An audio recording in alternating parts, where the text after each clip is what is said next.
Hello and welcome to the Amy Edwards Show. I'm your host, Amy Edwards. We are here to up-level our lives and make them better in the most efficient way possible through better habits and mindset shifts and talking with absolutely amazing people like we are today. Today, we're going to get to talk to Andi Scull. Welcome, Andi. I'm so happy that you're here. Andi is the founder of H.O.P.E Outdoor Gallery, and you are a creative director, among other hats that you wear, mom, goddess. I can't remember what all your other titles are, but those are two important ones for sure. So welcome. And I'm just so happy you're here. I'm happy that we could sit down and record a conversation that we're having, because every time I talk to you, it's so interesting. And I'm just excited that we've got a friendship too. Oh man, I feel exactly the same way. Thank you. I'm so grateful, happy to be here in your lovely space. Like Thank you. I said, I can't stop commenting on all the different things around the altar, the different stones, and it's all the same amazing stuff that I love in my life. I love to feel in other people's lives. But yeah, I feel like since we met, it was just like instant friendship. Yeah. Totally got why some friends thought we should meet. I did too. And I've really enjoyed listening to more of your podcasts and some Thank of you. your other guests. So it makes me feel super honored. Thank you. To join the lineup. Thank you. That's so kind of you. And thanks for saying that about the space too. I think that with podcasting, it's been such a evolution for me and to figure it out. And I kind of think of it as an art form. It's a way of expressing yourself. And it has taken trial and error for me to figure out that this matters to me, like this space and the energy that I'm creating right then. And I just, wondered what you thought about that in all walks of life, and recognizing that in other artists. Oh, yeah. Well, I love that came up just naturally with me arriving here and, commenting on how cool it is to be in your space. I hadn't really thought of it in those terms, like this artistic evolution, but it really, as you were saying that, I was like, yeah, I thought about my first forays into, I did radio, but then podcast, and it was sterile and it was someone else's environment.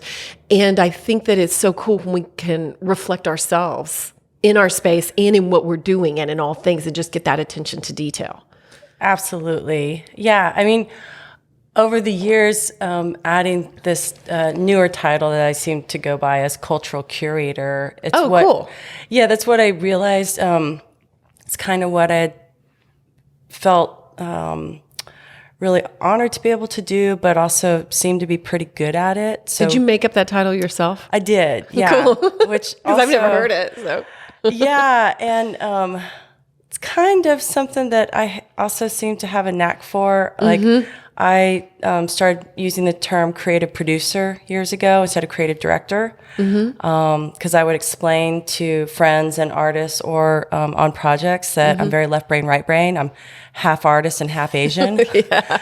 And that, I like to know what the budget is, because I'll have the spreadsheet open at the same time I'll have Illustrator open. I like to create based on what I know are the means. And so this term creative producer then evolved to cultural curator, because I found that me explaining my experiences through life leading up to now the developer of the H.O.P.E Outdoor Gallery Art Park was more about creating whole spaces and platforms, that it wasn't just about a particular art form or a particular medium, or it was always about creating spaces.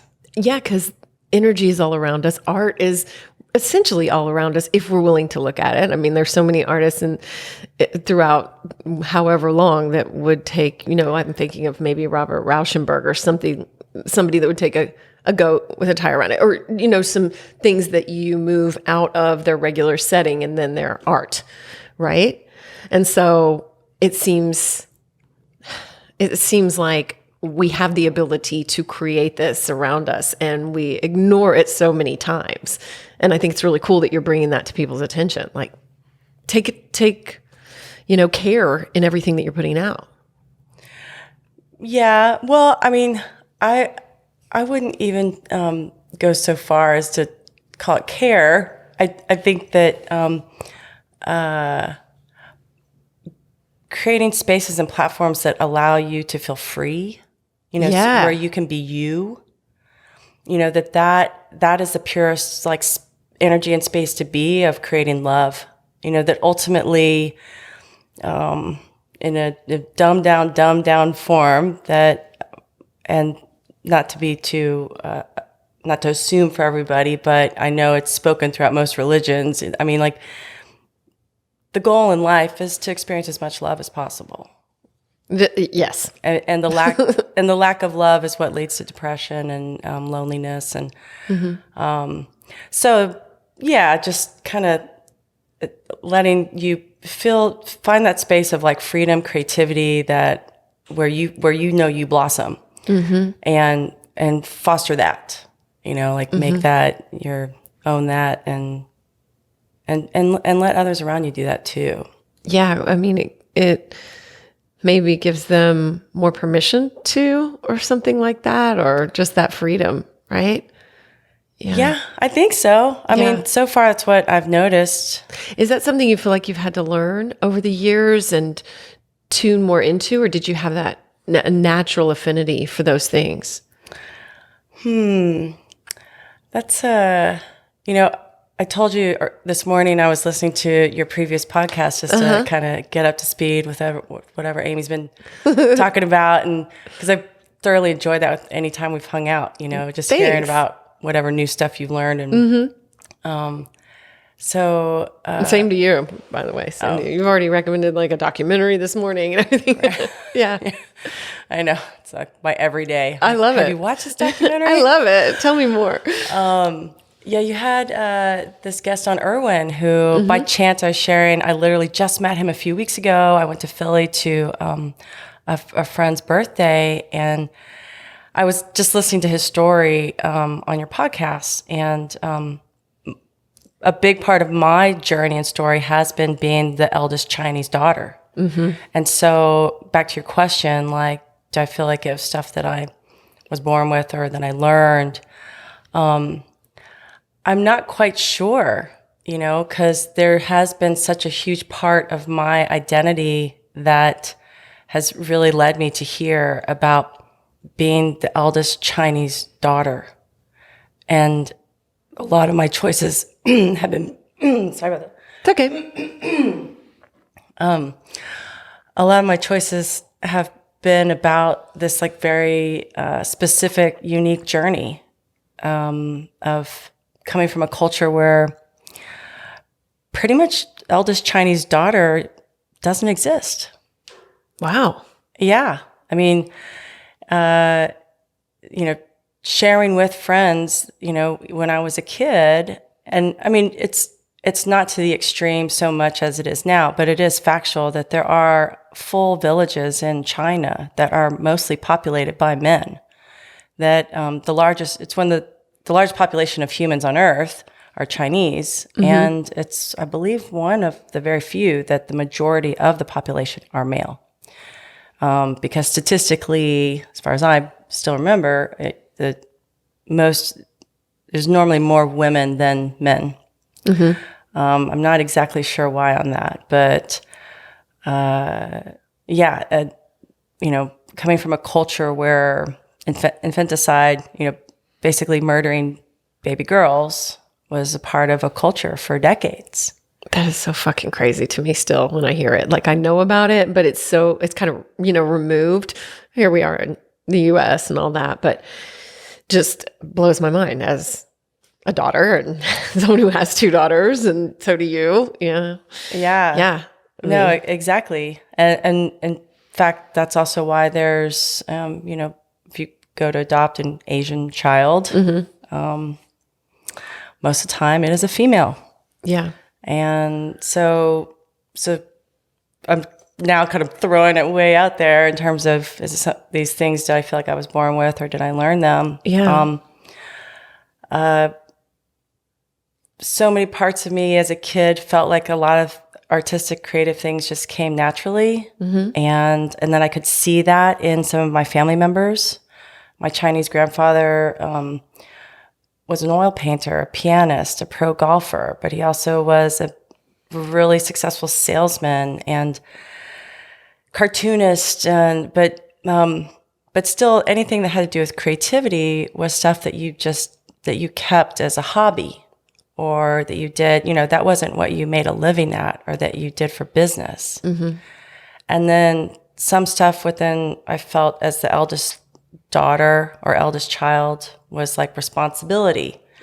And so coming to be able to be like, well, how much money do we have before we throw the party? Yeah. Like, okay, well, I'd rather know that first. Then I'm going to come over here and come up with all the ideas and figure out how many balloons or where we're going to do it or da-da-da. And even with spaces too, like I would feel a need to want to make the space more inviting or Inclusive? Yeah, inclusive. But would also still want to be very practical and want to know is there a budget, or is this going to change, or what kind of factors will be involved before I would let my creativity take over. Yeah. I think that can be a really strong quality for an artist. It can feed your success in a totally different way. It gets rid of that starving artist, cliche, I guess. So for sure, I think that's kind of a good thing. Yeah, I do agree with that. But I think it's just kind of going back to that original question that you were asking in terms of learning or some stuff coming instinctually. Do you think that from your historical cultural background that it affected your self-value and you had any work to do around that? Or was that something that you didn't really struggle with? I love that question, or questions in those areas, especially for Asian women entrepreneurs, which is really something that I'm talking a lot more about.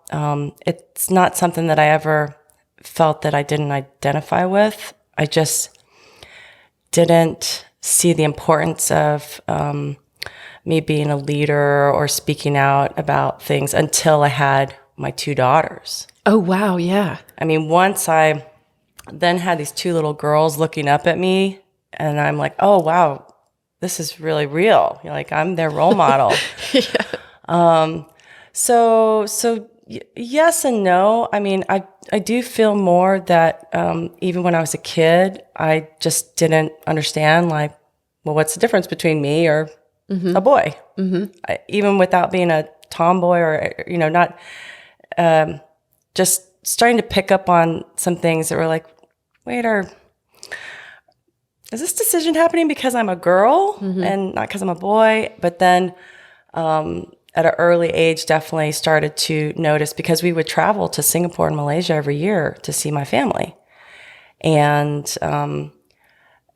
then not just in our culture, but in like everyday life in Norman, Oklahoma, where I was born and grew up. I could often feel moments where I just felt like decisions would be made because I was a girl rather than a boy. And I don't feel that ever did anything but encourage me. To leave me with say what feeling? Oh, well, then I'm going to change the way you feel about that. And I'm going to be great at football. I'm going to be great at all these things that you think that either I shouldn't be doing or I wouldn't be good at. While I'm also wearing skirts and dresses and drawing and painting. I'm also got a great spiral. Do you want to go toss the football around? I love that. Yeah. Just fed your drive. Yeah, I think so. I mean, and I feel that that's what I've noticed with other like badass independent women, or just women that have discovered, their strengths. Not to rule out insecurities at all. I mean, we're human. Yeah, exactly. Like everybody comes from something. I think what I started to identify more and see the importance of me talking more about these things is that just happens. What my experience is right now is newer in history. And so that's what I mean when I realized, I need to talk more about my Chinese upbringing. Because a lot of friends, when they meet me, they don't identify me as Asian. They don't see me as Chinese. Other Asians do pretty much 100% of the time. But having that information and knowing that, I literally grew up with my Chinese grandmother, who Sunday was her birthday. Oh, wow. Yeah, I did a little celebration with my daughters to teach them about who she was. What and was where her she name? Was from. Betty Betty, Liu. I love it. Yeah. What was it? I lost my train on that. I think we were just talking about the newness of now and your daughters. Well, I don't know. Apparently I lost it too, but yeah. And you touched the jade around your neck too, which if anybody's just listening, that is a piece from your grandmother, right? Yes. Yeah. It's a beautiful jade, tiger piece. She was a tiger. It is the year of the tiger. The white tiger. Oh, nice. Nice. Well, growing up in Oklahoma, that's not exactly, valuing women as well. Like we're in still some old mindsets there too. And, you were comfortable. I don't know. Actually, I'm putting words in your mouth. You did it anyway, like going for it with an art degree and moving forward in a path of art where you were saying, in your family's history, that was something you did as a hobby. Right. Well, interestingly, when I was 17, I went and researched all these different jobs that existed using art skills. What'd you do? Go to the library? Yeah. We had to. Because I'm like, you didn't look it up on Google. Dude, girl, I literally took my kids to the library yesterday and checked out some books. Way to go. Yeah, and totally told the librarian, I'm like, this is our second time to check out books. Because we went and we looked up some books, and then we went to the shelf. We're like, these books aren't here. What's up? We're at like the main, the $25 million, the big one. And we go get her, and she's like, well, that the computer lists all the books in all the libraries. Yeah, that one's at Carver or something. Yeah. And I had to explain to my daughters, I'm like, oh, yeah, well, we could put on hold. But the whole experience, you hadn't done that? I've done it. I've done it. But yeah, I know, just listening to you do that, my daughter's researching colleges now and stuff, and I'm like, you have it so easy. Like, I don't know what I would have done if I hadn't been able to actually like go online and look at schools and, everything else. Yeah. No, I would have made a better decision, I'm sure. A more informed decision. Right. So, yeah. When, I don't know, the discussion lately about screen time, and although I even have blue blocker glasses in my bag now, like. Good for you. Yeah. But in terms of access to information, it's like, got this giant free tidal wave of info out there all the time. So yeah, at 17, I went to the library, I researched, and then I told my mom I'm going to get a degree as an art director. That was going to the University of Texas in Austin, Texas, like one of the best schools. I went to the creative sequence, which was the best creative program in the country.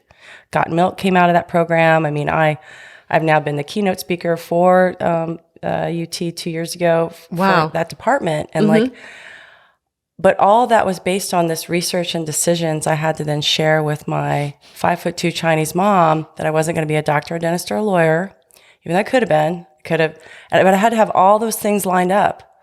I could have done academics, athletics, everything lined up to then say, but I'm not. I'm making this choice because this is what makes me happy. I know it in my soul. At 17, I was like, at the end of the day, when I die, I won't be happy being a dentist.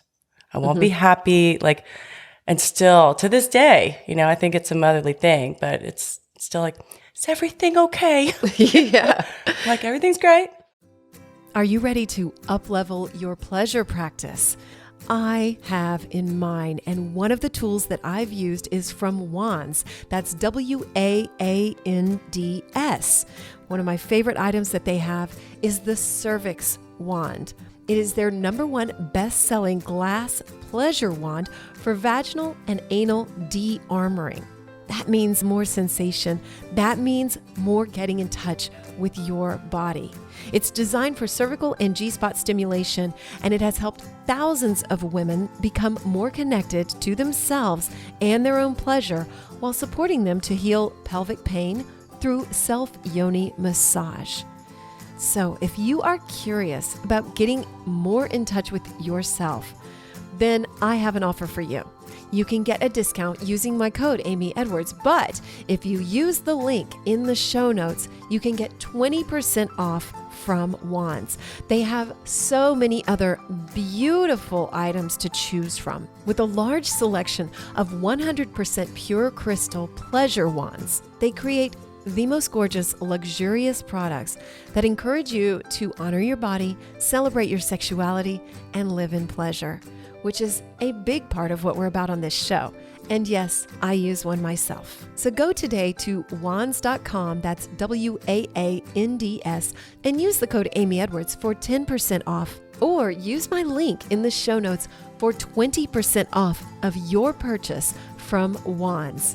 Again, my favorite is the cervix wand. It is trademarked and it is amazing. Take it from me. Check it all out and the reviews on wands.com. That's Waands.com, and use my link in the show notes for 20% off. But I'm impressed that you could, not take on that pressure from your family. That's a lot of people can't do that until much later in life. Family pressure is a big deal, especially where you come from, like your whole family comes from, right? I mean, anyway, you had this like drive to go ahead. Yes, definitely it was hard to pinpoint, some would call it courage. I often refer to it more as like being epileptic or something, like it just to me always was. I could, you mean just something that's there. Yeah. But okay. Also in a way, like, okay, a great story I love to share with friends is when I graduated from college, my mom couldn't handle it. I mean, she went to Ann Taylor I'm sorry. She was like, we have to buy you some suits. I'm like, Mom. That's what you do after college. Yeah, you go buy suits and then you interview for jobs. Well, first, I already had a job. I got the first job out of my class working for the first environmental green ad agency in the country, Enviromedia. Like, I had a job before graduation. Like, but she still, she's like, there will be meetings. You will need suits. And then you have to meet Sue to know that I'm literally mimicking her. Yes. Exactly. She has a slight British accent, my little Singaporean mom. It's cute. So we went to Ann Taylor, and I tried on some suits the whole time, looking at my sister, knowing I'm going to return these. But I did the whole deal. And we left the store, and she felt good, and then she got on a flight and left, and I went back, and I just returned your whole Ann Taylor look. Yeah, and then she's like, Andrea, did you? I'm like, yeah. And then I told her, I'm like, Mom, you don't understand. If I walked into a room wearing one of those suits, they would fire me. They wouldn't hire me. They would fire me. Like, literally, I will get paid now for the rest of my life to be a creative, an art director, a creative director. That's what I went to school for. Yeah. Yeah. So for sure. I mean, I think, of course, all people, if you grew up with a family, if you're fortunate enough to have a family and opportunities and get to go on for education and get choices to, I feel that all parents and moms want more for their kids, or at least naturally they do in some way. And yeah, so there's always a pressure that anyone has. Yeah. And then you add on what I was sharing in terms of being a firstborn Chinese daughter, where like literally that's what my grandmother, when I was a kid, on the phone, she would use the word dowry. Like, no, like without even flinching. Like, Maid-san, yeah, but when you're older, we have the dowry, you know? And I'm like, yo, did you, I got straight A's, I played violin, I was good. Like, why do we keep using this word? The older I get, the more I realize that those things weren't that long ago. You know, I used to think that things were so long ago. And I was reading just yesterday when the Eiffel Tower was built. It was built in like 1889. And I'm like, wait a minute. I thought it was built like so long ago. I'm like, that really wasn't that long ago. You know, nothing sounds that long ago anymore. Like people having dowries and yeah. And I mean, they still do, but not here. Well, and you know, in the now almost 30 years I've been in Austin, I definitely have tons of friends who are born and raised here, you know, just kind of Southern, and even Southern, you know, belles or going to debutantes or things that were also the whole concept of sororities and fraternities in the South, totally different, well, than the North, you know, where, you know, it's the same kind of expectations from family. Right. This is what you do. Around in our generation. Yeah. For sure. Though I heard someone talking the other day, and so they were bringing up the 70s, and then they're like, damn, that was like 50 years ago. And we know. Right. Exactly. But they were talking about 70s music, right? And it was like, I know. No, what really gets me is when you talk about, like when we talk about maybe the 80s or something, which is like, we're like, okay, the 80s, 90s. But when I think about in the 80s, something 30 years before or 40 years before, that was like the 40s. Now that's old. And I'm like, oh, wait, that's like from now to the 80s is the same as the 80s to the 40s. And I'm like, I can't. How is it that old? Yeah. Well, but still, I don't like, that there's still 80s night or 90s night or right. It's walk in cooler anywhere. Than the 40s. Yeah. But the music stuff, I don't know. I currently still like there's not like, you know, 2010 night. No, there's not. You're right. Why not? It hasn't had the staying power of the 80s and 90s. But remember in the 2000s, there was 90s night. Yeah. Exactly. I think they are starting to do like, you know, early 2000s night. And like, no. I think so. What do they like call with it? like, oh, that's a good question. I can't remember. Like, but it's like boy bands and Britney Spears and stuff like that. I think. Well, which is great. I'm not dogging on that. Oh, no. Yeah. It's like, what do you call it? But it doesn't have a good name. Like 000. The aughts night. No, thank you. Pass. Okay. So we're going to talk more about everything that you've done in your life and what you're creating and everything. But one of the things that surprised me is I send you like 4 little questions before we record this.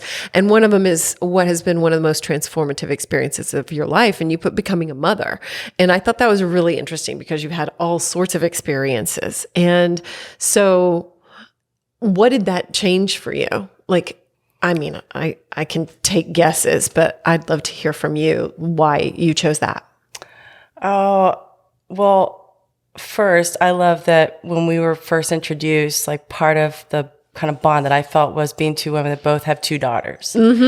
And even though that's not it, like the part that I shared with my brother as soon as I had my first daughter was, if there was something I could gift wrap and put it in a box, it would be the ability to have a child.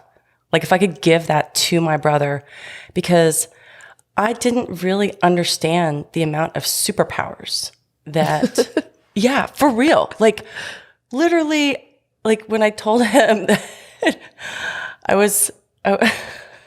this is just more for comedy's sake, but after having the baby, and I was like, went into the bathroom and I was sitting there peeing while I was blowing my nose, while milk was coming out of my, and like, I was like, all these things are going on in my body at the same time, but like my body a lot coming out. Yeah. And I was like, but my body knows how to do all these things.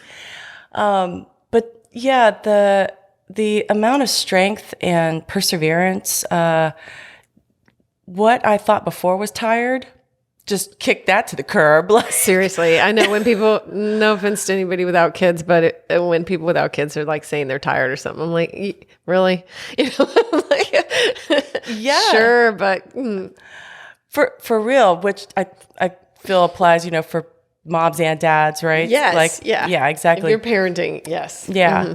But I don't know, explaining to even friends of mine that are currently considering whether they want to have kids or not. And I'm like, growing a whole other organ in your body, then starting to develop another human being, the way that your brain just shifts. And so another interesting part to me was I then got to look at all the things that I always was not doing for myself, the way that I would put others first or put other things first. And, but as soon as I became pregnant, there was the baby inside of me.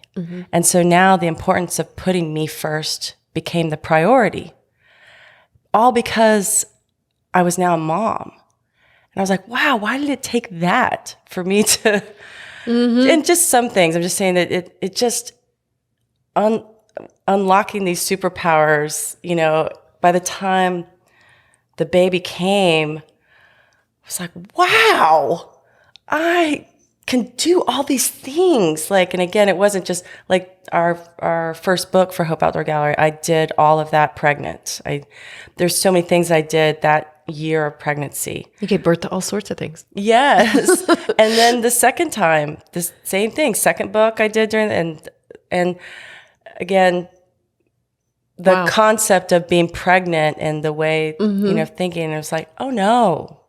Oh, I had more energy I had more time to think about how to do that, was then giving myself more time to absorb more creative input as well. I hadn't sat and watched a full season of anything ever until I was pregnant. And absorbing those creative, other people's creative, to me, is also a wonderful way to reflect and be grateful that you have the opportunity, and then be inspired, and then see, oh yeah, well now what do I want to make? So Have you read Steal Like an Artist? No, Austin Kleon. Yeah, I think he lives here in Austin too. Yeah, it's really good, but it's that concept of like nothing's so original that you can't everybody's taking from something. Everybody's like you take from all the different aspects of your upbringing and experience and education and form it into whatever you're creating. So anyway, I love that book. Yeah. Writing it down. It's short. It takes no time to read, which is even better. So yeah. Audiobooks are actually my jam now. Yeah. If it's long, I know. I'm trying to read The Body Keeps the Score, and it's, I'll finish it in about a year, probably. Okay. It's like 2 pages a day. It's long. It's really long. But yeah, I wonder, does that, taking care of yourself and putting yourself first, does that carry forth now, even that they're out of you, because then it's for me work to remember that I'm a better mom if I take care of myself. I can lose sight of that sometimes. So did that continue for you, or? Yes and no. I do think that there is a very natural protective thing that we see in nature, where the way that's just part of the unlocking that happens too, where of being a mother, that is having the ability to see and care and want for the whole situation, and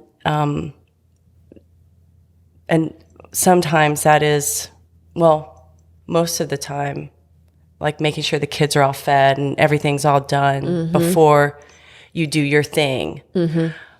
But I don't see that. So I don't see that as putting me last. I see that as one of the strengths that I have from becoming a mom, that I'm more prepared. I like that. Yeah. Because I getting them all done and prepared and feeding them and getting them ready for school and bed and stuff. Well, that all gets done by 7:30. And I actually don't like to eat till 8:30. Yeah. You know, like yeah. I'm You're kind of doing it for yourself. Yes. Like I'm getting all my work done, making sure they're happy so I can enjoy my meal. Right. Yeah, I'd say stuff like that it's kind of the same, but, and again, going back to if I could put it in a box and give it to my brother as a gift, I feel like a lot of that feminine energy and really feeling the strengths within that would just benefit a lot of friends that I have that just have a lot of masculine energy, men and women, you know. It's probably a pretty interesting role for you too, just having two daughters with everything in your life and where you come from and all that, and paying attention to what you're teaching them and showing them. I mean, you're modeling a lot of beautiful independence and showing them by your life that they can be anything. Yeah, well, I mean, I want to hear your thoughts on that too. I totally try to live that way, you know, and you wonder, are they picking it up, you know? But they are. My daughter, my oldest is 17 now. And she has surprised me by recognizing that and talking about it and sharing it and stuff. And I'm like, whoa, you know, like it helps me, you know, breathe a little easier, like, because that was really an impetus for me doing a lot of things, just tuning back to that. Like, what am I showing them? Am I showing them that I'm scared to go for my dreams? Or am I showing them that, like, screw it, let's, you know, you have got this one life, live to your fullest potential, you know? So. Yeah. Well, I'm glad to hear that, which I could tell already, you know, just watching your work and us hanging out and talking. But definitely, that's what I'm just bringing up. I feel like I'm just one voice of a whole big part of this feminine voice that's going on. And that's why the importance of me talking about being the eldest Chinese daughter. Yeah. It's still this same story and discussion of helping with the balance of what's happening in the planet. And this piece that I have to share and talk about has to do with 1/5 of the population of human beings. Right. You know, 1 out of every 5 people on Earth are Chinese. Wow. Yeah. So that was also what my papa literally in the same conversation would be like, dowry. And like, we are 1 out of every, like, there's more of us than anyone. You must be proud you're Chinese, you know? Yeah. And I get to use that accent because that's exactly what how she talks. Of which I miss her. But how old would she be now? She would have been 97. Wow. Yeah. So she had a great life. She passed at 91. Yeah, I lived a very, very beautiful, cool life, and was always very proud of me, our family, you know, and my mom even, you know, my mom went against the grain. And I mean, she lived in Oklahoma. Yeah, and well, my parents met in Singapore, and so my mom followed the American boy to America. And, you know, my grandfather didn't go to either of her weddings, not to my dad's or my stepdad's. Wow. And both because they weren't Chinese or Asian. As well, I'm sure there were other parts too, you know. Wow. But he just didn't approve. And but your grandmother did come? Yeah. Yeah, oh, yeah. Wow. But again, that's to highlight cultures and society. Yeah. And making this more of a inclusive, you know, us conversation, talking more about balance and feminine and masculine, and you know that there are so many cultures around the world right now where the feminine is. I mean, Iran right now. I mean, there's just so much that to then be here in America to just talk and create more love, more inclusivity, so more people understand what's going on around the world and feel grateful. Yeah. Yeah. Like, that's, what's going to make the world a better place. Yeah, for sure. What else would you say that you've like learned or really appreciate from your grandparents and from your like cultural understanding? I mean, Personal cultural understanding. I'm very proud to have been raised by a Chinese immigrant woman. And of the many kind of role models I felt as a kid, Bruce Lee was definitely one. And be like water is kind of even the mantra of this tattoo I designed on my shoulder, although I am a Scorpio. And so It's beautiful. oh, well, thank you. But I do. I'm very proud of my Chinese upbringing and the food, the tapestries, the art forms, and so that's where I knew when I told my mom, like, I've got to be an art director. Yeah. It was still like, okay. And really, I mean, my mom was a journalist, TV news reporter. I mean, she... Wow. Yeah, I mean, didn't she know. totally... we grew up behind the camera, like helping her in the studio, my brother and I. She was a 10 o'clock news reporter on like 10 o'clock news in Oklahoma City. Oh, wow. Yeah. So, and she had but she was second child daughter. So because she had an older brother, she was not only allowed, but almost expected as well to learn the arts, to play piano, learn flamenco, like all these things to attract a husband. Yeah. So that's where, for me, it was literally still, there were some points where it would be like, well, yeah, but you're learning that, so you'll be refined. So when you meet the man that will marry you, and I was like, do we use a D word again? Is that where dowry? I know, right? Which apparently didn't exist, by the way. By the time I did get married, I was like, hey, where's that? You're like, where is my dowry? Yeah, no. What's in it? I am not kidding you. Do you have some land or something? Yeah, don't I have some sheep? Yeah. I mean, like chattel and land, I would There's think. like gold coins and jade and some sheep in Beijing for me. Yeah, apparently we use that for college. But, my dad was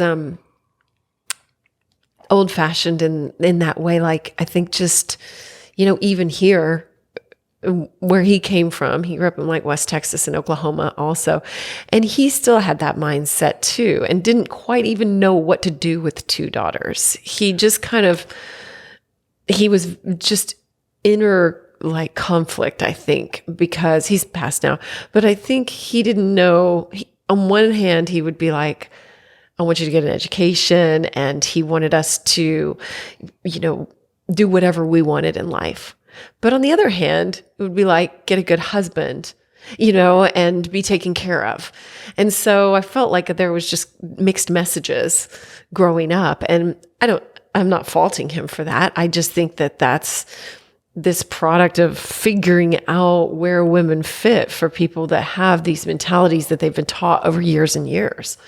They don't know how to reconcile that. Because don't you want to get a good husband? Don't you want to be taken care of, Yeah, no, that's exactly the conundrum of sharing more of this cultural stuff and then kind of circling back to, okay, well, but at the heart of it, here is what's been going on for 5,000 years with just women in general. Yeah, with just women in general. Yeah, exactly. And so lately I have been enjoying audiobooking. I have, Reading. We'll call it reading. It's yeah, all right. Yeah. That's what everybody says now, reading, but Yeah, but I was talking put with a a friend. little- We were trying to come up with a word for it, like like audio booking. yes, like yeah, literally, like something kind of catchy, I've like been ear fleeting. reading. But yeah, these really great books on the topic of Mary Magdalene, and they've all been, Mary Magdalene beckons, and just the complete removal of her from the Bible, and what that then led to do in the whole culture of the world. Yeah. But again, to just kind of bring it back to, we're all in this together. We're all going through these things together, and this balance shift as we go from, Pisces into Aquarius.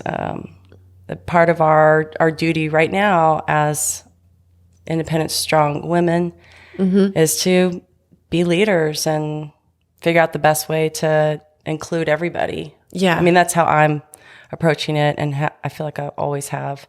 Me too. And I just, since we're on this subject, I was just noticing something like that the other day, and I was around some high profile like podcasters, and I just got a sense that it's like a boys club kind of, and I just felt like, and I don't think my partner recognizes that because he's a man, and but I do, and I think yes, it pushes me to create a more inclusive world and not let anybody feel excluded, and really foster that.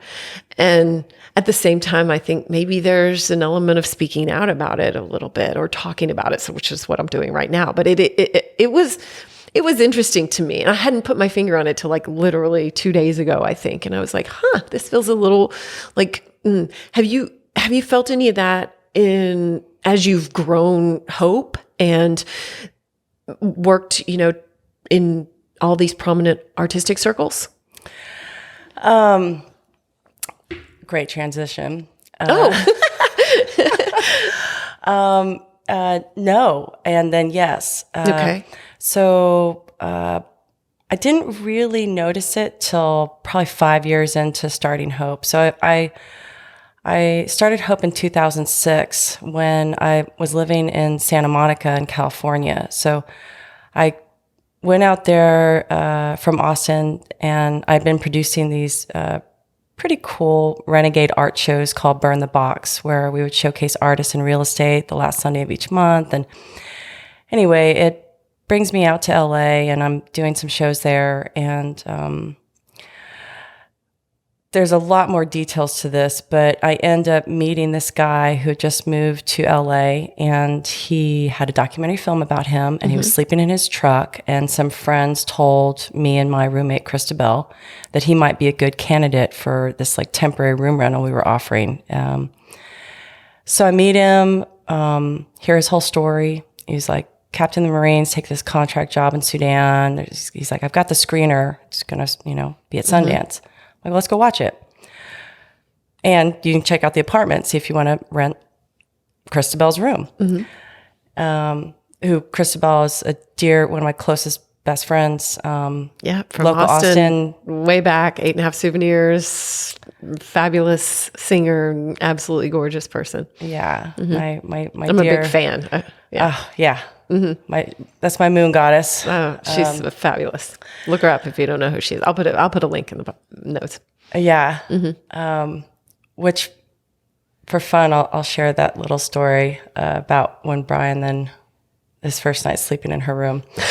So we watch the screener, and I'm bawling. I mean, this documentary is just heart-wrenching. Oh, I have no doubt. I've never seen it, but I know the atrocities that have gone on in Sudan, and I have no doubt. Yeah. So The Devil Came on Horseback is, please watch it if you haven't before. It's still available. I'll put that on my list of documentaries, my watch list. Yeah. But Brian, he basically gave his photos to Nicholas Kristof at the New York Times, and completely exposed this genocide that was going on. Wow. And so I ended up actually starting H.O.P.E to help him. I mean, after I finished watching the screener, I'm like crying. I'm like, okay, I'm not sure exactly what type of help you need, but I can rally creatives. That's one of my strong suits. And I have, I'm an art director and graphic designer by trade, but I work with ad agencies and marketing people, and so I basically told him, let me sleep on this, and tomorrow I think I'll have a clear idea. And that's when I came up with the Helping Other People Everywhere campaign, which essentially I thought of the RED campaign. It was like, you've got this documentary, you've got a book, you've got a humanitarian genocide going on. You've got a huge organization you guys have started called Save Darfur. You've got another organization your sisters started called Global Grassroots. Like, this is a lot for people to digest. But what I do is help create campaigns and maybe attach products to them. So you're so good at that too. I mean, it's just awesome. Oh, yeah. Well, thank you. It definitely, you're welcome. That's definitely my part of my track history, like with you in radio and podcasts or shows, like, me and campaigns and products. I love that. Yeah. Yeah. You have such a interesting way of looking at those things because you helped create products. Like, do you want to talk about the Ubuntu really quick, just to give people an example of thinking differently about how to market and sell and create a different way of giving? Thank you. Yeah, I actually, as I was walking out the door, I was like, oh, let me grab my little book of the old memory stuff. Oh, cool. Because I was like, yeah, I've got one of those in here.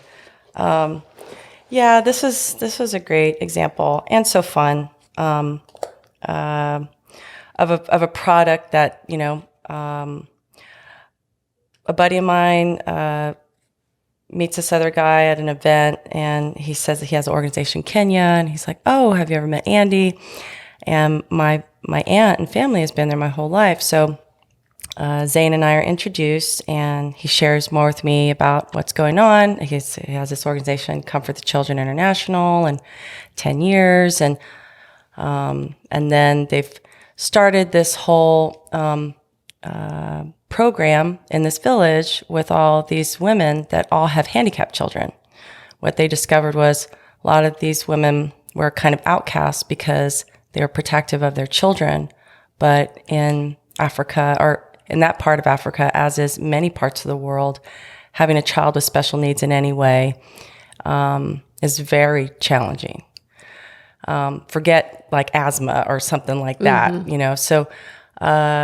So he explains the whole situation, and he's like, yeah, and then a few years ago, we had some group, Can I see it?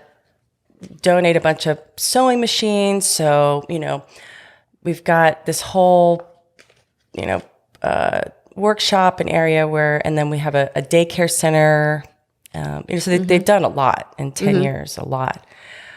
So he's like, well, now Whole Food Foundation, or no, what is it? Whole Planet Foundation? Oh yeah, I think so. Dang it. He's like, well, they're going to come and, see what we're doing. And I'm like, okay, got it. All right. Well, do you know why they're coming to Kenya? And he's like, well, yeah, they're coming to see our programs. And I was like, no, they're coming for coffee. Like, that's like really getting to the root of, where things are. And again, the inclusivity in terms of masculine, feminine, and where the money is, like, really, they're coming there for the economic factor, right? Or at least a big part of it. Yeah. Yeah. Well, it's, how do you create win-win scenarios? How do you get everybody to the table? Yeah. So I was like, listen, they're not going to buy bags from you. These, having those women making canvas bags, reusable bags, like, I like where you're going with this, but let me brainstorm about it. So I was like, okay, Allegra or coffee. And then because I worked at Whole Foods in college for 5 years, I worked in the juice bar front end. In fact, I started their internship program, their first internship program. Nice. Because I wanted to learn everything about that company. So I went up to the marketing and said, do you guys have an internship? And they're like, no. I'm like, can I start one? I went back to UT. I was like, can I get college credit for this? They were like, yeah. I was like, great. But that's how I learned.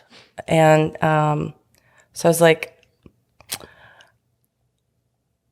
I've got this idea of a reusable coffee sleeve. I researched it. There was very few on the market at all. No, it's such a great idea. I love it. Thank you. Yeah. And it's great. So the story then goes where I'm like, now the important part is when they arrive, we need to be making them already. We cannot pitch this to them. We need to be already making them. They have to be the first group that gets the first opportunity to put this out in the world. I love it. And so that's what happened. It was very cool, you know. I even made sure I'm like, we need to have all the problems solved for them. We need to have a POS, a point of sale display. I'm like, this is the price point it has to be marketed at. We have to make it work. It has to be $1.99. It has to be an easy add-on buy for every customer so we can get every employee when they're at the counter to say, hey, by the way, would you like to add this coffee sleeve? And then we have to sell it to Allegro for 99 cents. So we have to figure out how it's made. And that's why I say being a creative producer, having spreadsheet open while I have the creative open. Yeah. I'm like, because that's the only way these numbers are going to work. And then it did, and it was great. You know, it led on to Whole Foods then participating in a whole cafe that they do there now. And then they did a whole rebranding, and now they have water and like a whole brand line called Ubuntu. Yeah. Yeah. But that, yeah, it was so. It's genius. Oh, well, thank you. It's genius. I mean, it's just using what's there and rethinking it. And I'm way into it, especially, you know, with everything Justin does and everything like that. Like, I really appreciate that. And so it's just a fresh mindset and a fresh way of looking at things. Yeah. Well, I definitely still want to dive a little more into that with you guys. Yeah, for sure. Yeah. Because I love, that's what, also when I say it, how, are you born that way? I'm like, yeah, it's like epilepsy. Like, I don't, Yeah. This my is brain what you literally do. thinks like this. Like, I'll go to sleep being like, what would be a good product for Justin? What a gift. No, what a gift. Seriously. Like to be able, I mean, and I'm sure then because it's those kind of products too that you go like, oh, well, that makes total sense. Like it seems like we should be able to think of those things, you know, but then you don't. And then it takes like this innovative creation gift to think of it. Well, and that is what to me gives the best reason for the rebalancing of the feminine, because the feminine is the creator and the inclusivity. Even though the masculine, both are so important and so needed, but this imbalance we have right now has more of the doing and the making. And so that's why we're so top heavy and have all this crap. We make so much shit. We do make a lot of shit. Yeah. Yeah. And there's just a lot that could literally, some days I'm like, why is this not just illegal to make all these little tiny toys that my children have that I then have to find and step on and lose? It'd be cool if you just couldn't make those. Yeah. But I'm just saying in a way that's No, like, I get it. I've had plenty of toys in my day. So yeah. But there's plenty of ways that we could just be always like, okay, here's whatever this is now. Does this work for? Is this good for everybody? Yeah. And it's not to rule out capitalism or, of course, not being an artist, you know, creativity and uniqueness but yes, actually, I think it's inclusive of all of the systems. It's like thinking to bring that inclusivity into it. It is taking a lot of things into account, like the wholeness of the world, and being like, okay, what could make this work, and finding that creative spirit that's going to help things work better. I think. Yeah. I think. Yeah. No, yeah. I totally agree. I mean, I just feel all the time that there's always a better or newer. I mean, that's part of when I share with friends that we're all just energy and matter, and with energy and matter, you're either growing or you're dying. Stagnation is the worst, and that's where the worst results happen. But otherwise, you're either growing or you're dying. And so, you know, if there's something that is happening or good, that it can always grow. It can always, you know, be better or evolve. Or it could also die.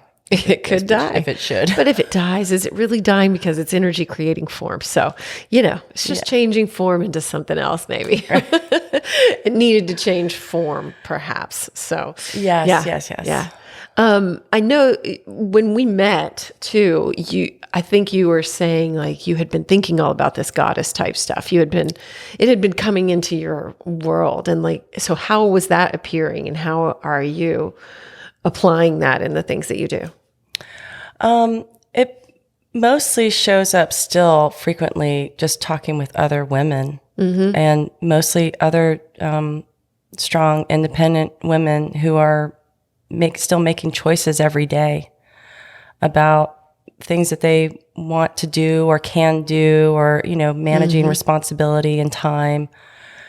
And, I've identified that entirely with developing this new art park for the city. But feeling more of a need to talk about it more, because of, so many incredible,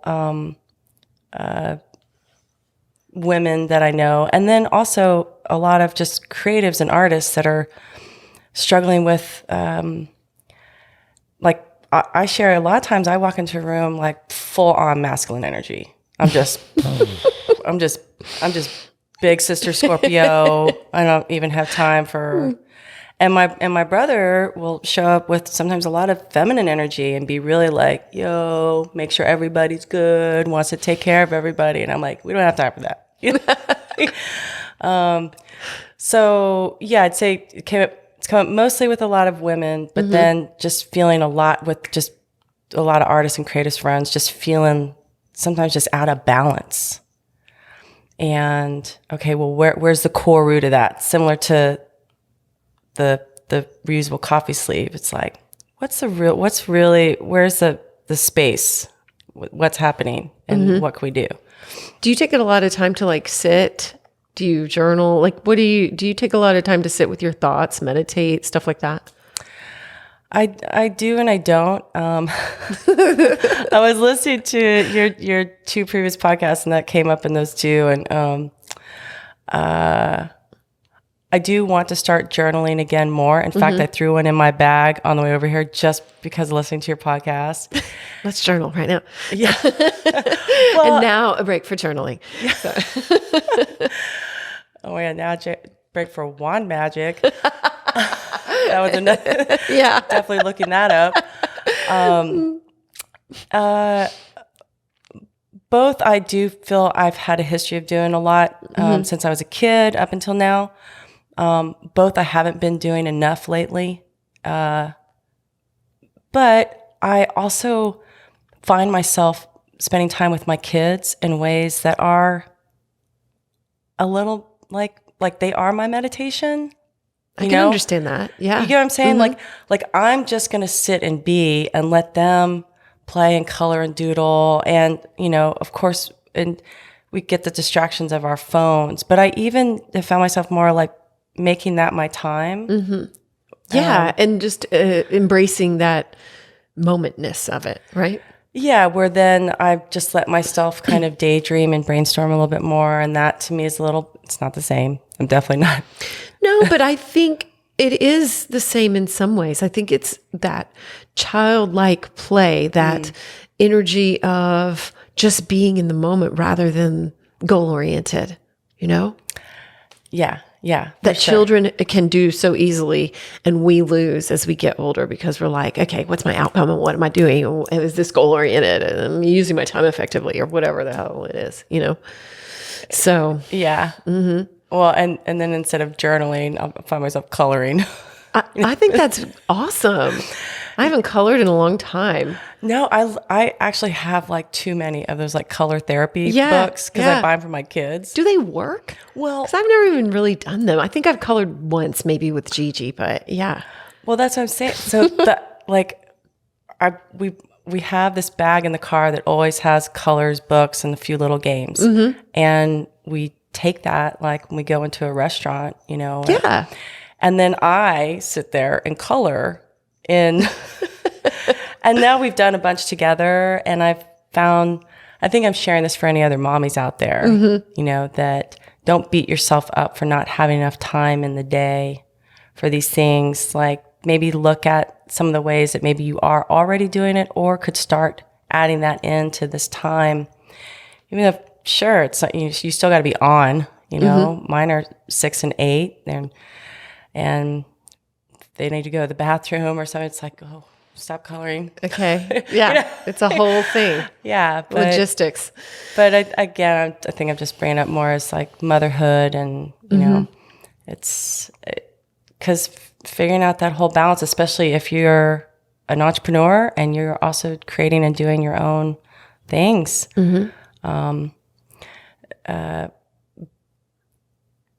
Divorce definitely helped me a lot with that. How so? Well, because, I mean, essentially... You're on. Yeah. I mean, I literally share with friends. I mean, 100% of the things that I wanted in my marriage, I got in divorce.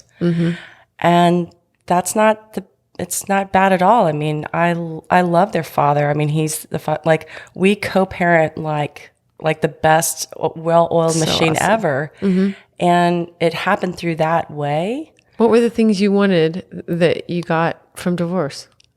Well, I mean, at the time, of course, they were smaller and way, you know, but we were past breastfeeding. So I, you know, wanted him to take care of them more, to watch them more. Oh, yeah. I can identify with all that. Yeah. And a big part of that was because I had taken off. Well, I didn't take off. I took 0 time off. In fact, I did more again while I was pregnant than most that I had ever met. It sounds like you did. Yeah, like in retrospect, you kicked ass when you were pregnant. Yeah, I now have looked at some pictures of me and I'm like, oh, I was 6 months pregnant up there on that stage talking. I was wearing black, no one could tell. Right. But you know, I was. Yeah. But yeah, it's interesting to identify those things that you want, and then you do get them. You know, like I want you to step up more into your role. I want, you know, it's interesting. Well. Yeah, well, I do know, I mean, even though the struggle at that time was me wanting that, knowing that I'm a critical piece to this family, you know, so me going and creating and doing as I have been years before this family started, like, is an important part. In addition to that, the love and relationship and bond to happen between a father and their kid was also what I wanted. It wasn't just, I'm like, I need to know that they have this incredible relationship with their dad. That is one of the huge important payoffs for me for this family. So, yeah, I mean, it ended up, so, I mean, I'm just kind of sharing too with any other like moms out there that I don't want to create some false picture that I just like got it all covered and like figured out the magic of balance. Like, you know, I get to very much recharge myself on the days that I don't have them now, as he does too. And I feel that that's what's so cool, which totally could happen in marriage. And I know plenty of friends that do it well, you know, where one, you know, takes, now you take the time, you go recharge. But this is how it worked for us. And me too, actually. I mean, I totally get that. And I had to do work in myself to get to that mentally. It took me a little while because I was feeling guilty when I wasn't with them and then stressed when I was with them. And so I had to really go, okay, I'm noticing that I'm feeling this and that is out of balance. And so I had to do some work to be like, okay, I really need to value my time and make better use of my time with them and without them and not feel guilty in those moments. Know that they're with their dad. Things are good, you know, and I can relax and take care of me. So, and not feel guilty. And it just takes work. It just takes work.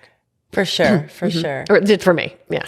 Well, it's different for everybody, you know? I mean, that's also what I love on all things. There's no equation for your health, for your happiness, for your family. It's up to you to figure that out. But that's like the place of love and courage and strength that everyone has to sign up for. Like I call it the little tab in the plant. You know, when you buy a plant and that little tab tells you how much water, how much soil, and how much sunlight it needs. Well, you have to go figure that out. Right. And if you don't know your tab, how are you going to share that with someone you're dating or someone you're trying to start a business with or someone you're even trying to talk to? How could you give advice or even receive advice if you first don't even know? Like someone's like, how much water do you need? And you're like, I don't know. No, I love that analogy. It's so good. Yes, Well, you're right. Yeah, simple. Yeah, it's very simple, but that's good. Simple is good. Figure out what your tab says. Figure out what you need. And I think that we all have this fantasy that, or not we all, but a lot of times we can get this fantasy that like, oh, good, here's the tab for this. Now I know what I need, but it doesn't, it's not this one size fits all plant tab. Right. Yeah. Yeah. Yeah. Well, and I think there's so much fun in the discovery of you, that that's part of what I get to, I feel like I breathe easy when I'm like, I don't know, I got to go figure it out. Like, what it is that I need for my growth right now, because, and then I am very driven more now because I turn and look at my daughters and I know, okay, whatever I'm learning, I got someone to pass it off to. But I like that too, that mindset shift of like, maybe you don't even call it self-work, you just go like, oh, this is fun. And I get to discover what helps me. Yeah, it is. I like that a lot. I don't think I've thought of it that way, which totally surprises me. I'm like, why haven't I thought of that? We get in like self-work mode, shadow work, or whatever you want to call it. And it sounds hard, but reframing it into this sense of fun and discovery. Yeah. It's pretty cool. Yeah. No, I think, well, I do know that a lot of my perspectives on things also did come from survival. That isn't something that I talk about enough. And when I say that, I just mean, growing up in Oklahoma, my brother and I were pretty much the only Asian kids we knew in our school. Oh, yeah? There was like one other Japanese girl who was from Japan. There was like two black kids. There was, and not that we experienced prejudice, but we were different. Yeah, I bet. I grew up in a very different town, an army town. So like we had a huge Korean population, huge. Oh, wow. Yeah, I know. In Killeen, it was like, yeah. So to me, it was totally normal. So, but yeah, of course, in Oklahoma. Well, and not, like there were others, but my mom, she then was, looking for, other Asian friends, and she didn't find that many. So she started just looking for other immigrants.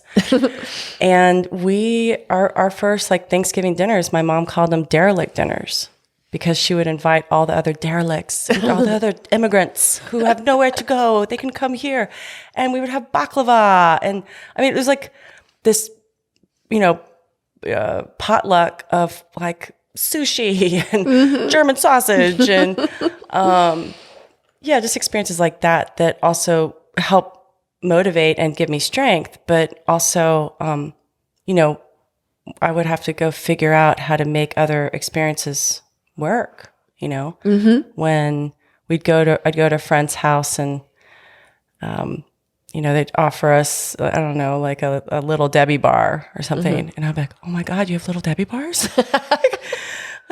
Yeah. We only have tofu and bok choy at my house. But just, so survival instincts of like figuring out, okay, this is what's going on in the rest of the world, and,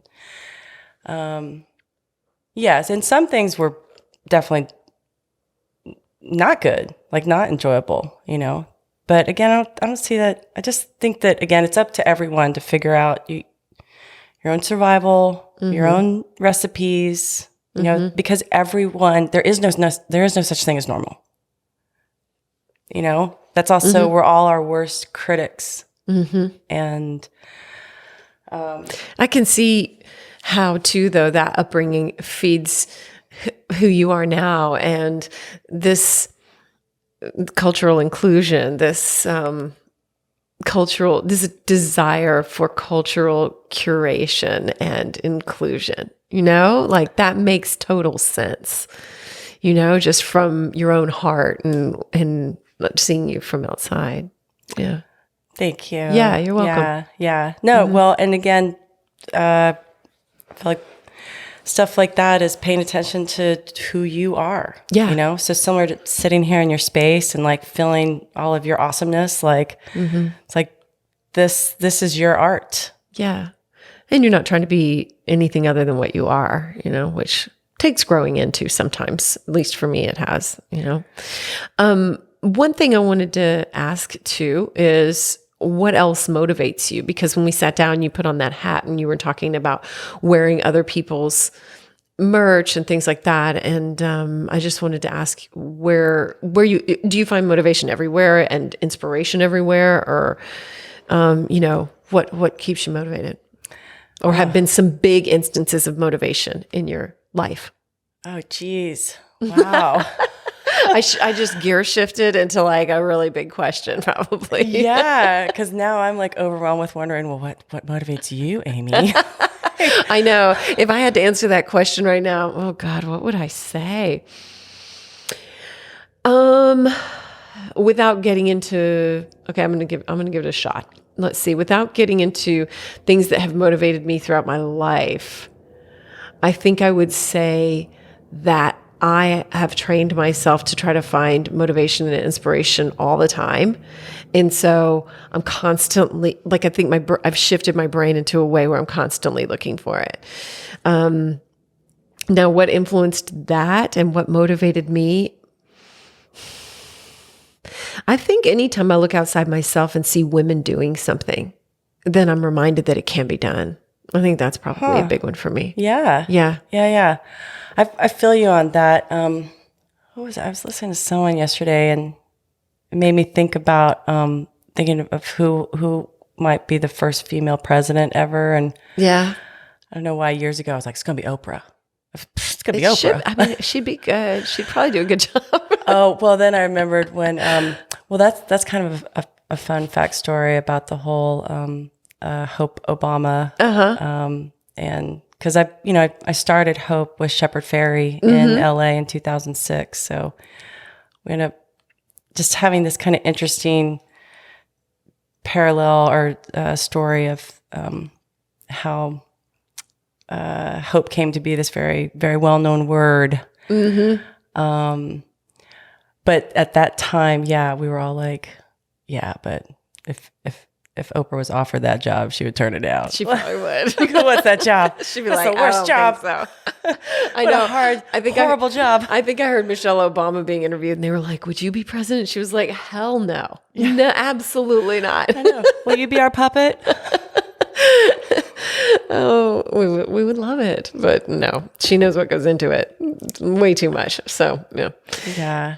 Well, that's so that's a little fun fact that sometimes I get to share it. So the photo that Shepard Fairey chose to do the H.O.P.E. Obama poster is a photo when Obama was at a press conference sitting next to George Clooney for Darfur.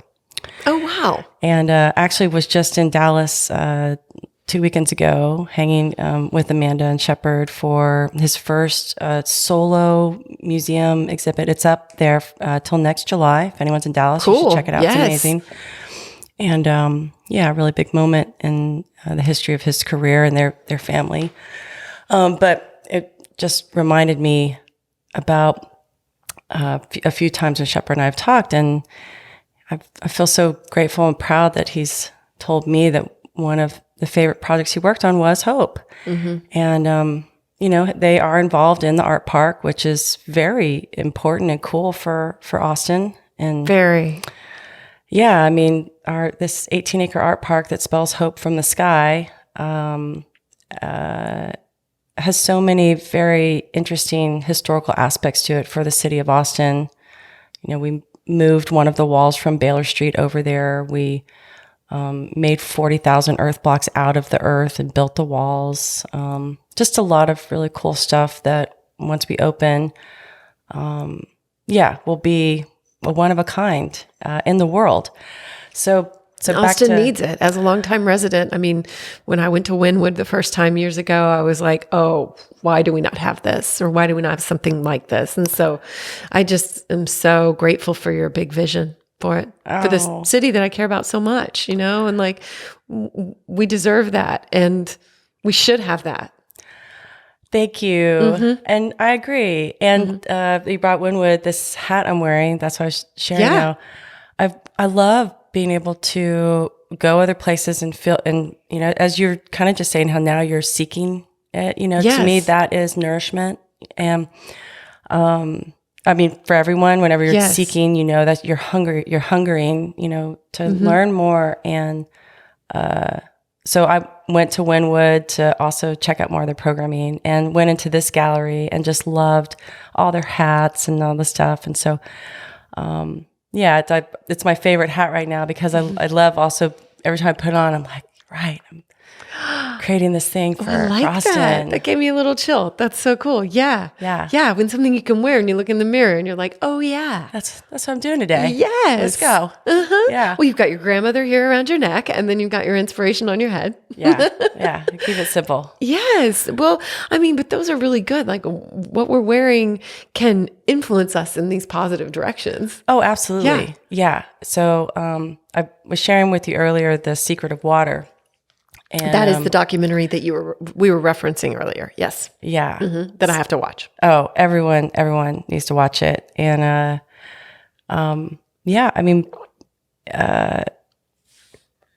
every, you know, thoughts become things, words that you say, and, but even, you know, all the things that you put in your energy and in your sphere are contributing to that. So, yes.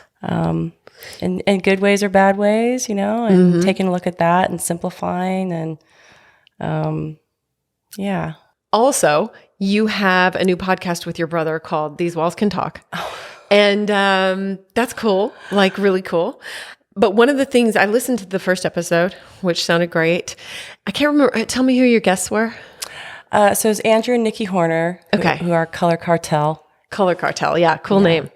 But one of the things you said on there, I really like, it totally stuck with me, and I wanted to pull it out and share it on social media. But then I was like, no, I'll just talk to her on the podcast about it.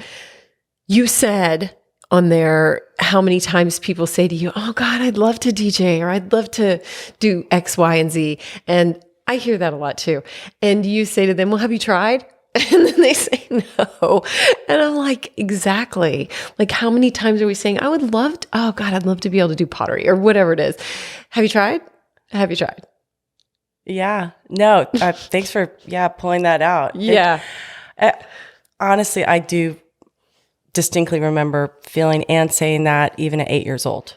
Like, wow. Yeah. And so because our last name is Scull, even though it's spelled Scull, even as kids, I remember a kid asking me if I would draw a skull for them, and I did definitely start teaching myself how to draw at like age 6. I started copying Alice in Wonderland drawings out of an Alice in Wonderland book.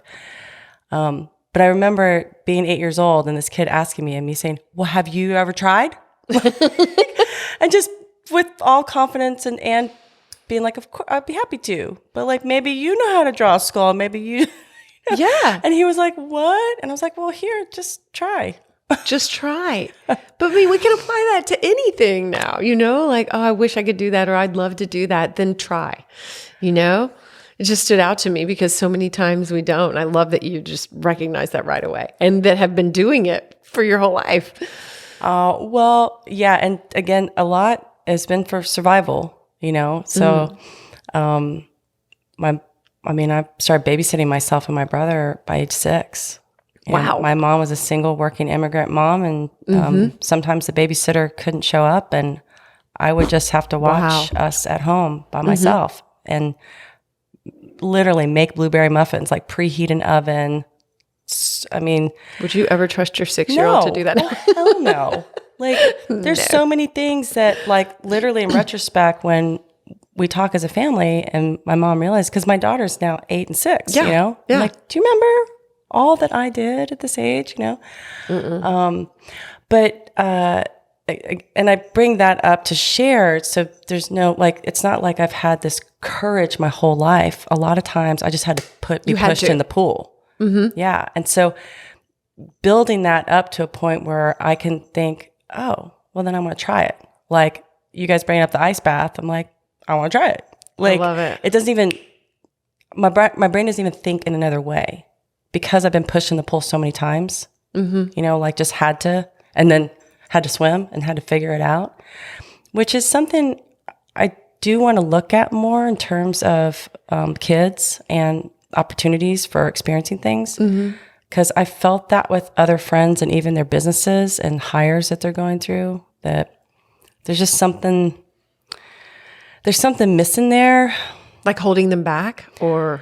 Well, you know, there's just something because of the, you know, information stream that's available, that there's a lot of information and a lot less physical doing or experiencing. Too much information causes hesitation. Yes. Yeah. Or I should make even, that up. well, or even like thinking like, oh yeah, I know about that. And like, you don't know how to ice skate just because you watched an ice skating tutorial. Oh, gotcha. You know, Yeah. like you gotta go try it. Yeah. You've got to actually execute and do it rather than just completely read a book about it and think that you got it, right? I mean, I know in my life, I didn't go to school for an MBA, but I ran a business for 5 years and feel like I got one. Oh, I feel like I should get a piece of paper saying, you know, here you go. you earned something, you know, but I don't. Instead, I just got the experience, but I took a lot away from that. A lot more than I probably would have had I gotten an MBA.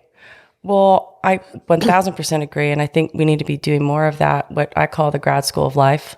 I like that. And yes, because it still costs money but you walk away with a lot more. And funny enough, the short while that I did graphics for films, I worked on The Life of David Gale. And one of the scenes I had to make some diplomas for Kevin Spacey's office. And I had to research and look up like every single diploma.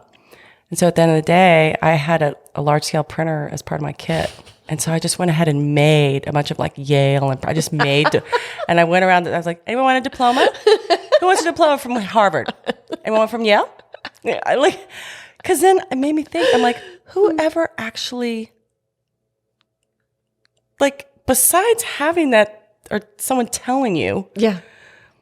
I mean, does anybody go look it up? Yeah, No. Unless, you know, if you're just like, yeah, I went to Yale. Yeah. Like, oh, and if they were just like behind you, Yale, I'd be like, you went to Yale. I know. Back in the old days, I mean, you would have had to call the school, I suppose, to verify it or something. I've seen that on TV, I think. But, you know, like before Google, I don't even know if you can look that stuff up on Google. Probably, I guess. I don't know. Yeah, there's so much you could. I mean, or what if? Oh my God, what if someone was like, "Well, yeah, I did the online program during COVID." Yeah. Oh, you got an online Yelp? Oh, Yeah, I mean, the I would online question Yale it at degree. all. I wouldn't either. I'd be like, that makes sense. Yeah. Yeah. Well, I want my MBA printed out. I'll pick where it's from. We could make up a university too, and probably it'd be just fine. Yeah. The grad school of That's right. Grad school of life. Yeah, but it could be the grad school goddess bitch of life. Or Perfect. Yes, I'll take it. I'll take 5. MBA. Yeah. Oh, I like that. Major badass. Yeah. Award. Achievement.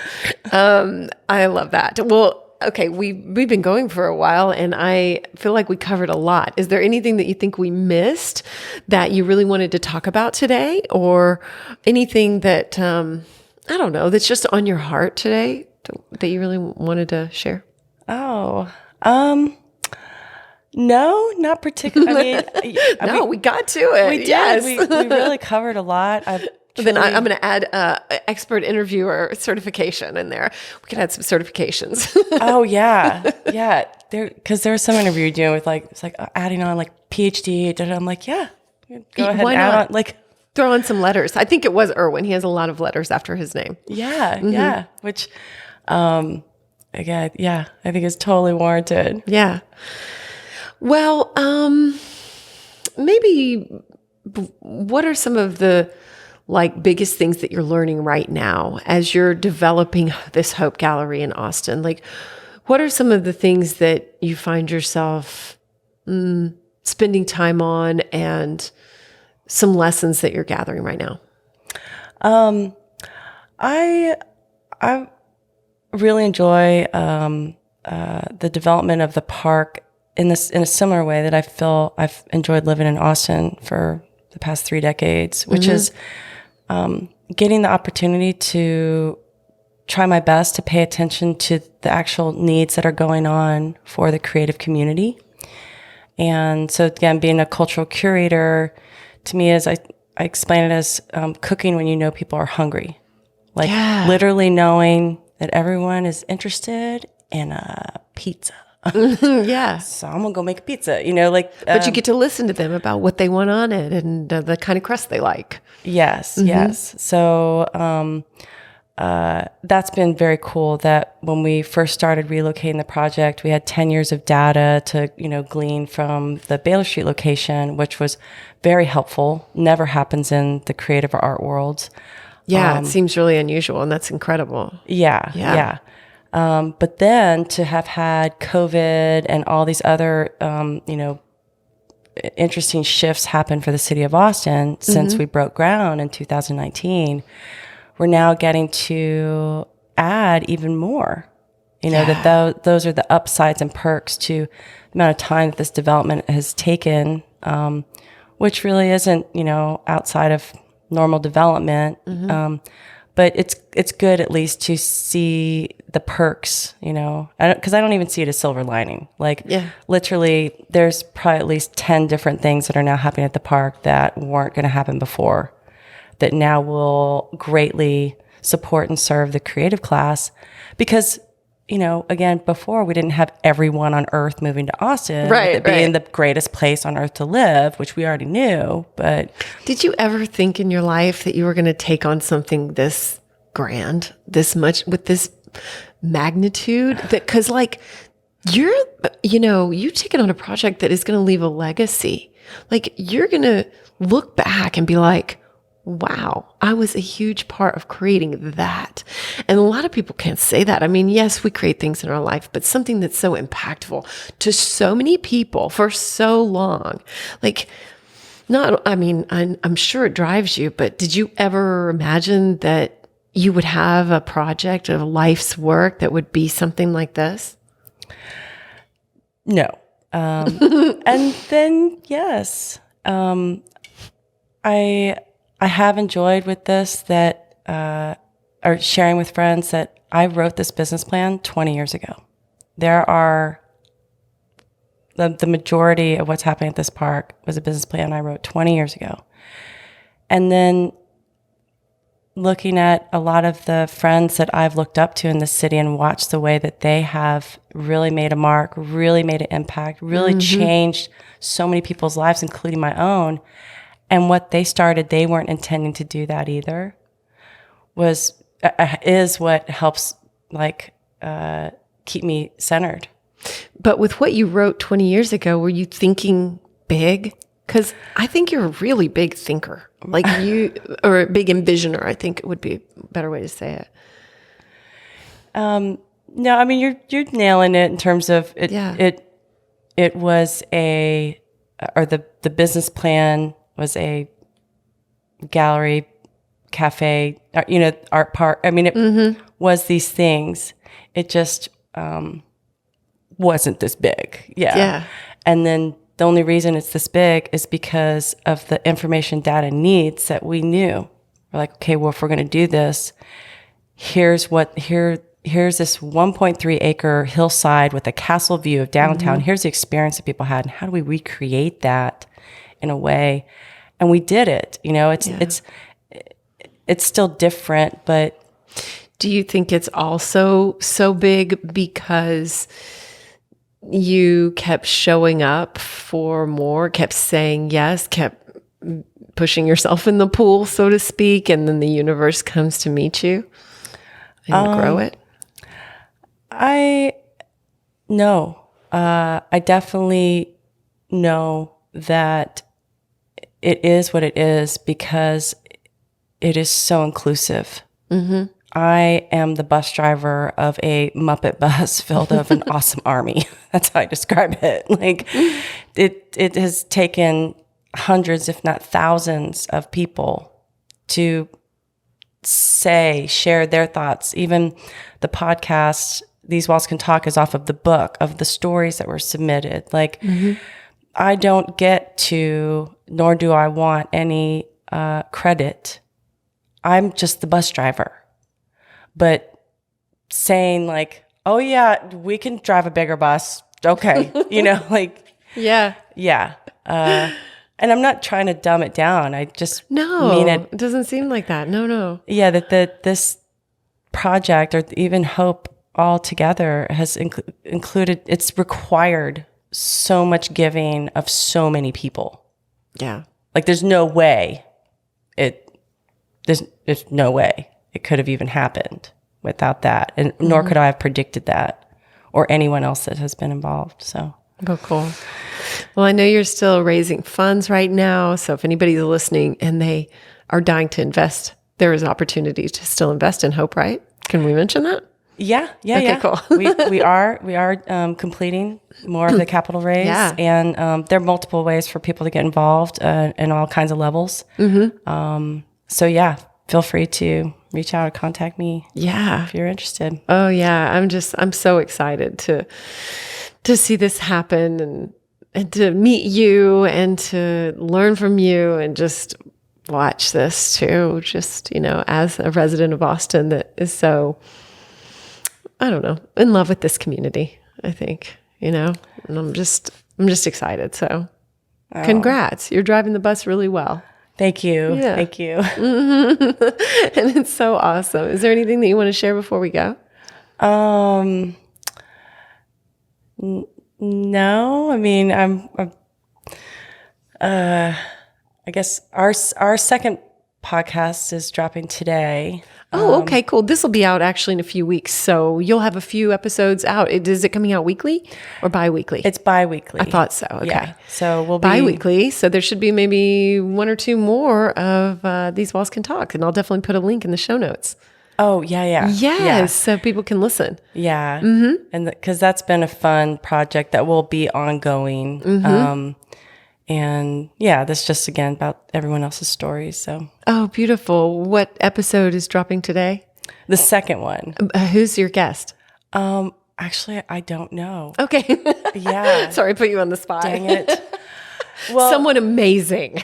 Yeah, because surprise guest. That's amazing. Yeah, I think I shared how we intentionally did it so they don't have to be in any particular order. So yeah, right. I let some of the other guys doing editing, I let them pick, because that was another great, I feel, perspective in terms of even when having someone else read your work, look at the painting, see the dress, whatever. And I was like, you listen to them. Which order would you like to put them in? And that's how they got ordered. Awesome. Yeah, good. Well, I really enjoyed the first one and I got to know you a little bit more and Chris, your brother. So yeah, really, really lovely. And I'm glad that you guys are, adding that element to everything else that you've got too. Because why not?